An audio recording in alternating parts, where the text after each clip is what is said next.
Page number 133, page number 133 पर advantage उसके lithosphere हमने पढ़ लिया था, नहीं यहां तक पढ़ लिया था, 132 पे आओ। हाँ ये 132 पढ़ लिया था, इसके एडवांटेज पढ़ लिए थे। आज हम पढ़ेंगे हाइड्रोस्फीयर।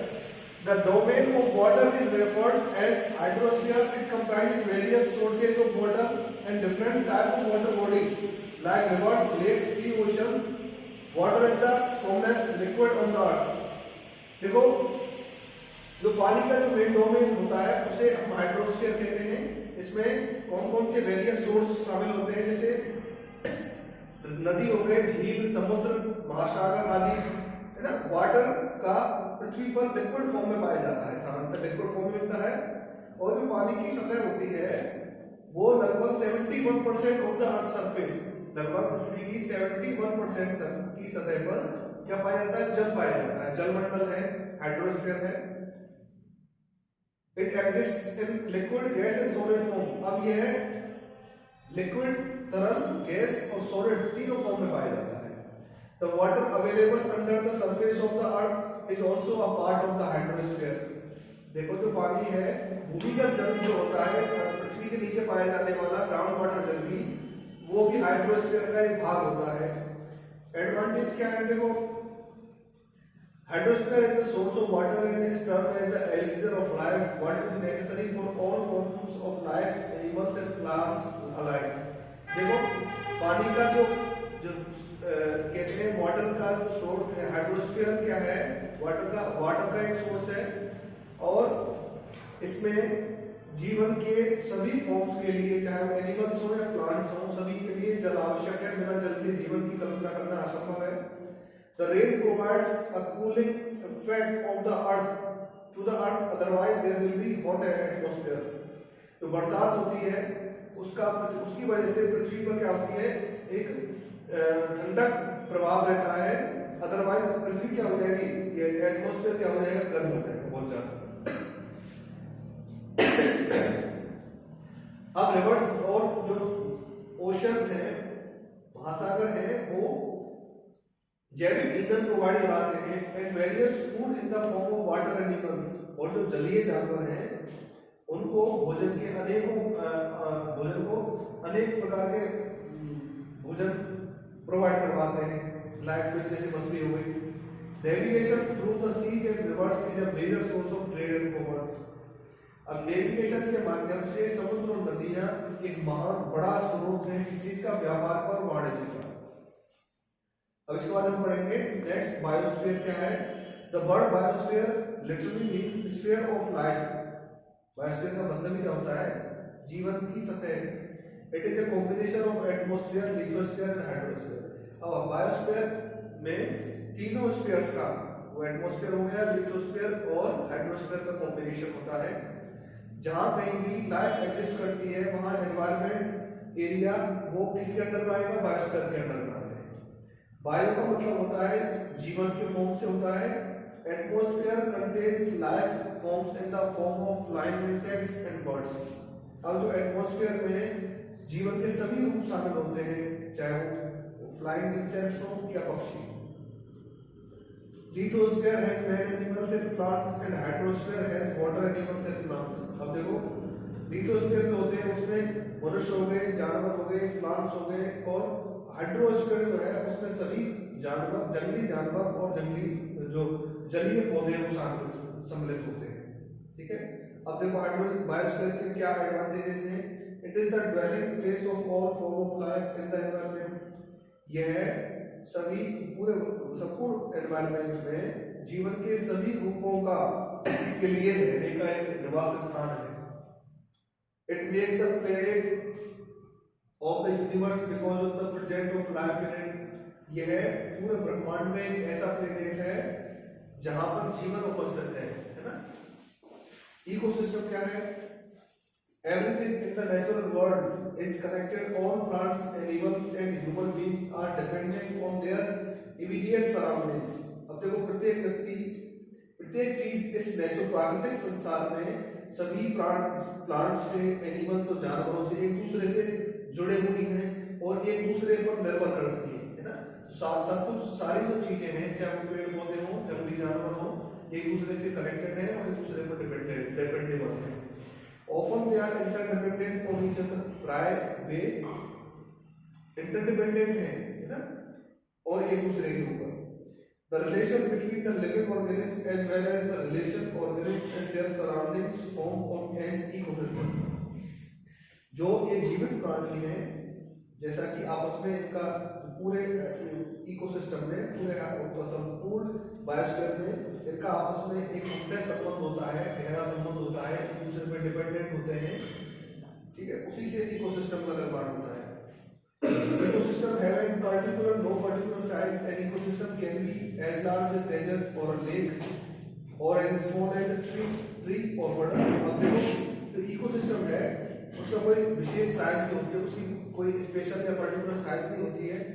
वो बहुत बड़ा हो सकता है रेगिस्तान की तरह, और एक लेक झील की तरह छोटा हो सकता है, और बहुत छोटा हो सकता है एक पेड़ की तरह, ठीक है ना।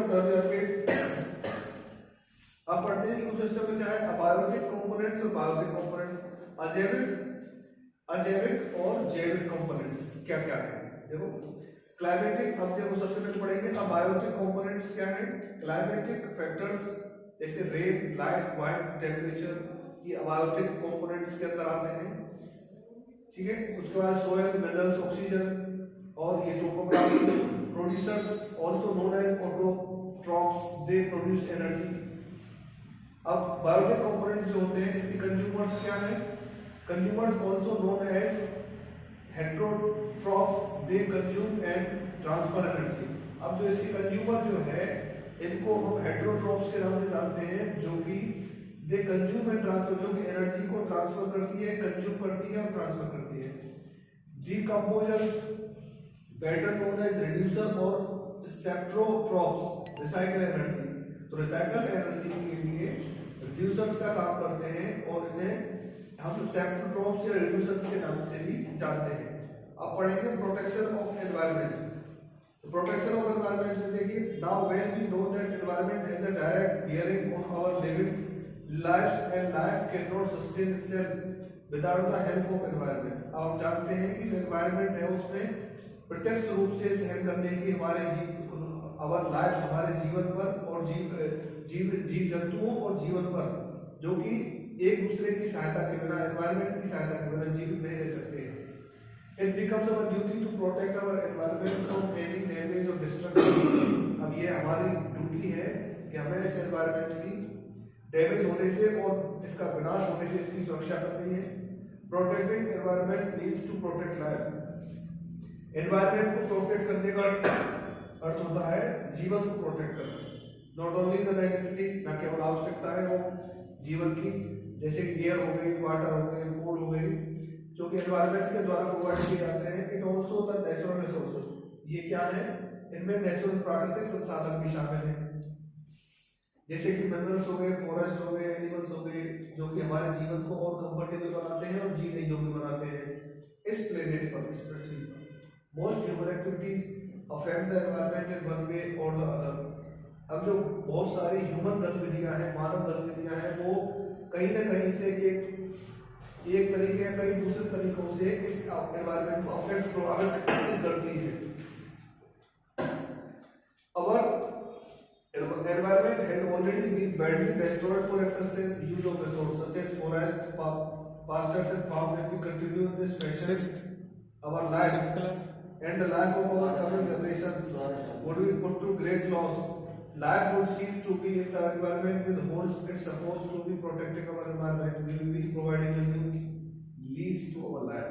अब देखो बेटा, लेकिन धीरे धीरे क्या हो रहा है, ये जो नेचुरल रिसोर्सेज ये समाप्त हो रहे हैं, क्योंकि इनका एक्सेसिव अत्यधिक यूज जो हो रहा है रिसोर्सेज का, जैसे कि फॉरेस्ट हो गए, जंगल हो गए, खेत किसान हो गए।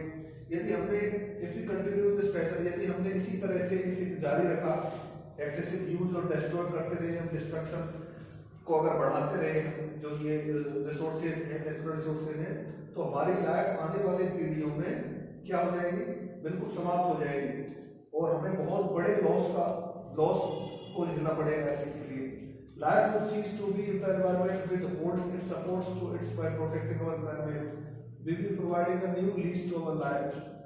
और इस चीज के लिए हमें बहुत सारे प्रयास करने होंगे ताकि हम इस एनवायरनमेंट को प्रोटेक्ट कर सकें. We can protect our environment in two ways. First, by using the natural resources very judiciously and carefully, so that they do not exhaust quickly. Secondly, by preserving the natural resources as much as possible. अब ये कह रहा था कि हम इस environment को protect कर सकते हैं दो तरीके से. पहला तो है नेचुरल रिसोर्सेज को कैसे यूज करना है, बहुत ही जुडिशियली सावधानी से अच्छी तरीके से यूज करना है, और ताकि they do not get exhausted quickly, ताकि वो जल्दी ही शीघ्र ही समाप्त ना. या दूसरी चीज है नेचुरल रिसोर्सेज है उनको प्रिजर्व करना है, संरक्षित करना है जितना अधिक हो सके उतना.